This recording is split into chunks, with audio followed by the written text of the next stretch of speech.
في سنة 40900 وتلبية لنداء جلالة الملك المغفور له الراحل محمد الخامس طيب الله ثراه، تمت دعوة مغاربة ليحاربوا في صفوف الحلفاء ضد النازية في أوروبا.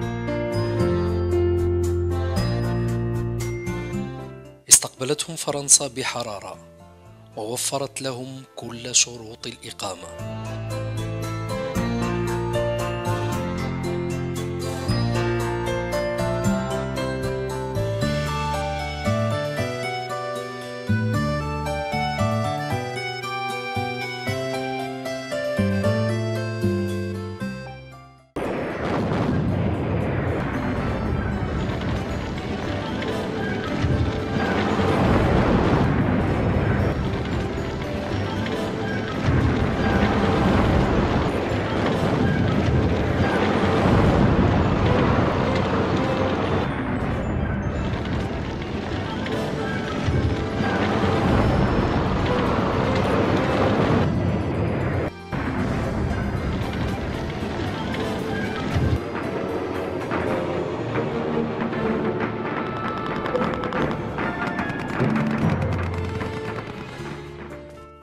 لم يكن هؤلاء الأبطال يدركون خطورة المهمة، فمشوا في الخطوط الأمامية لمواجهة نيران النازية، وليستشهد ما يفوق 2250 منهم، ليتم دفنهم في مقابر عدة منها مقبرة شاستر ببلجيكا.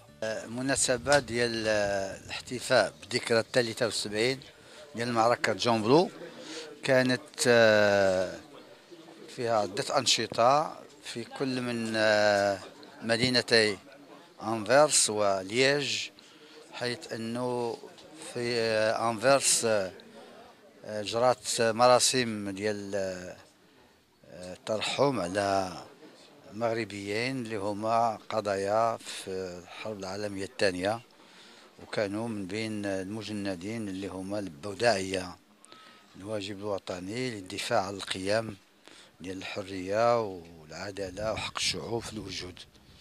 وكانت هاد المراسم مناسبة اللي عبرت فيها الجالية المغربية المقيمة ببلجيكا على هاد التكريم وهاد التأبين اللي هو عرب ووفاء وبرور لأولئك الذين كانوا من السباقين لإعلاء الصوت ديال بلادنا في بلجيكا.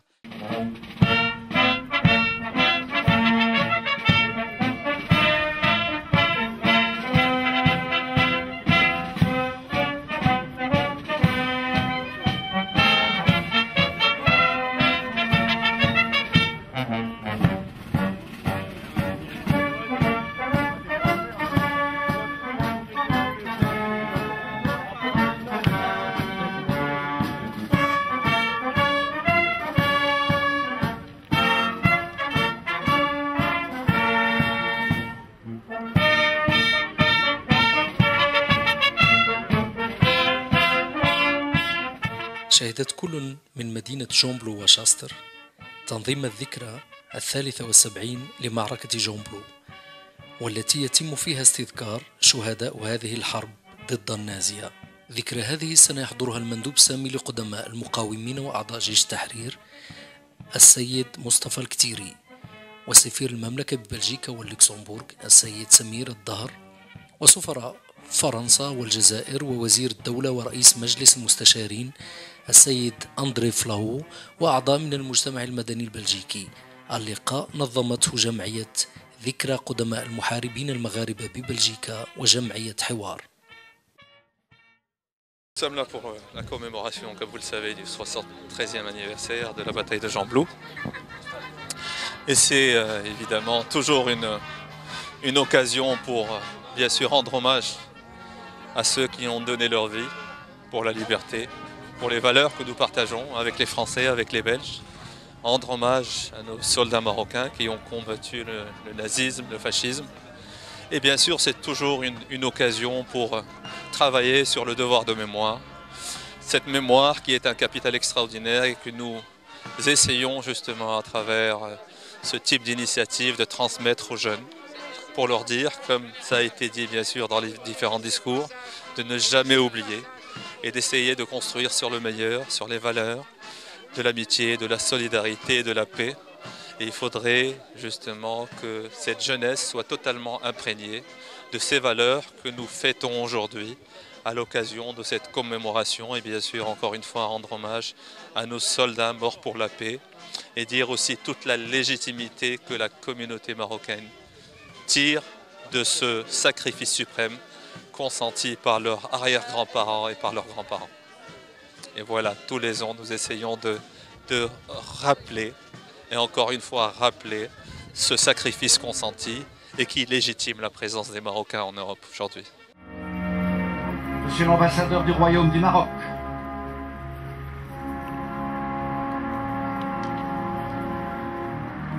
avec Monsieur le Haut-Commissaire et Monsieur l'attaché militaire.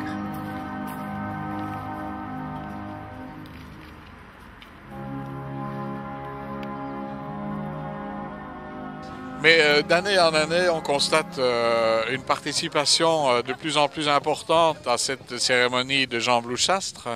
Et je m'en réjouis parce qu'il y a quelques années d'ici, c'était uniquement franco-belge et aujourd'hui, on donne une dimension beaucoup plus internationale.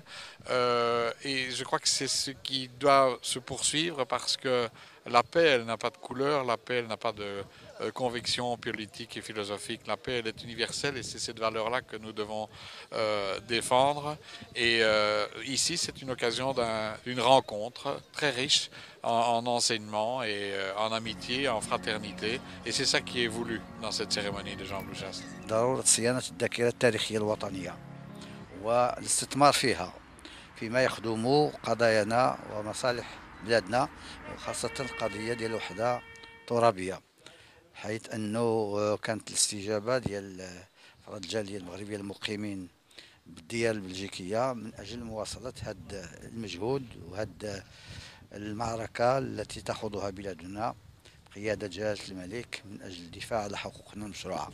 وطبعا اليوم المناسبة ديال إحياء الذكرى 73 ديال جون بلو اللي كما العادة كتكون فيها تحية ديال إكبار وتقدير وإجلال لأولئك الذين استشهدوا في هذه المعركة جون بلو 2300 من المغاربة، وهي مناسبة لكي تعزف فيها النشيد الوطني وترفع العلم الوطني.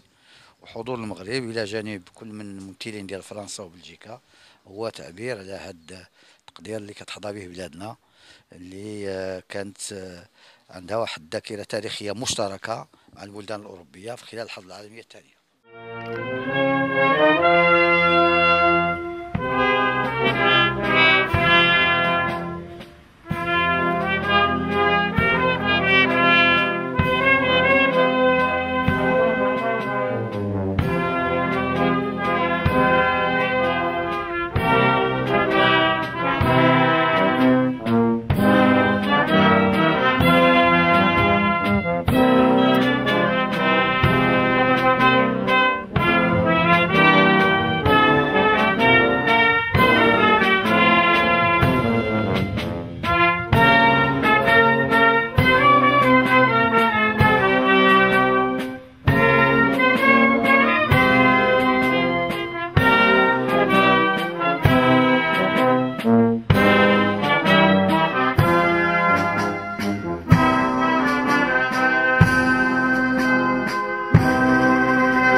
أنا فرحان بأنه المغاربة كيحضروا وكما سمعتوا النشيد الوطني كان عندنا قبل كنا كنبداو بالقرآن حيدوه لنا ما عرفنا علاش وكانت الكلمة ديال الدولة المغربية ف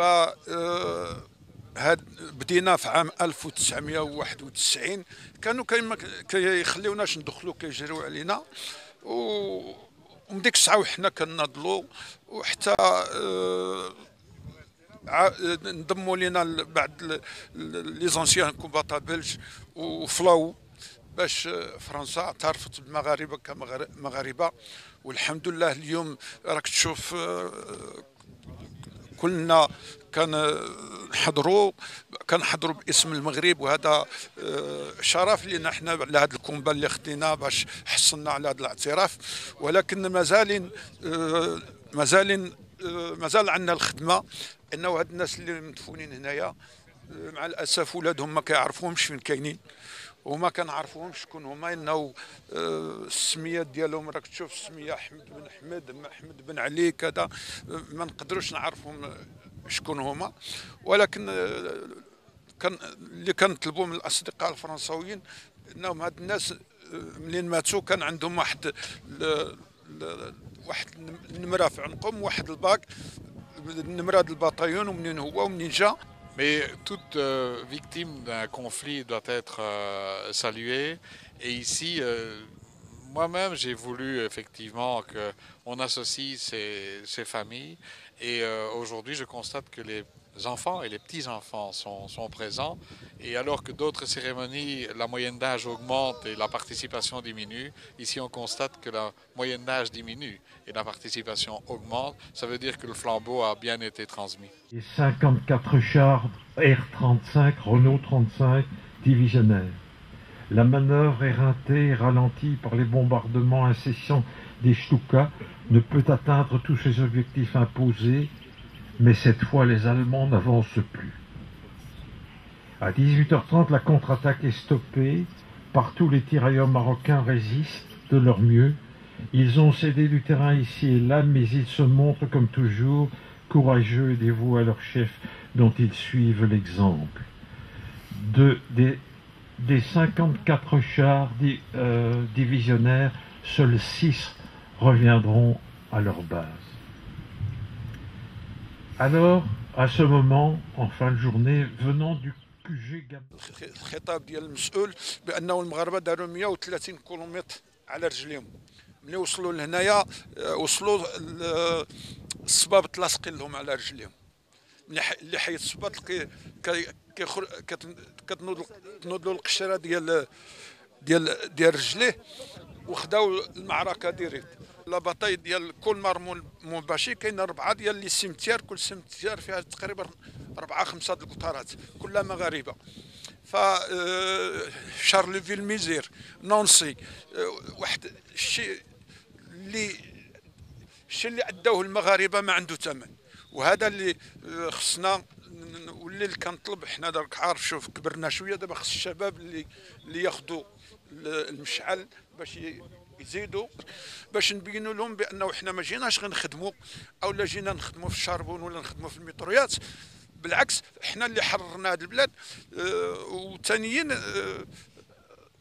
حررناها وضحينا ومن حقنا انه القانون الفرنساوي اي واحد اللي مات على فرنسا كيتمتع بالحقوق ديالو بحال الفرنساويين.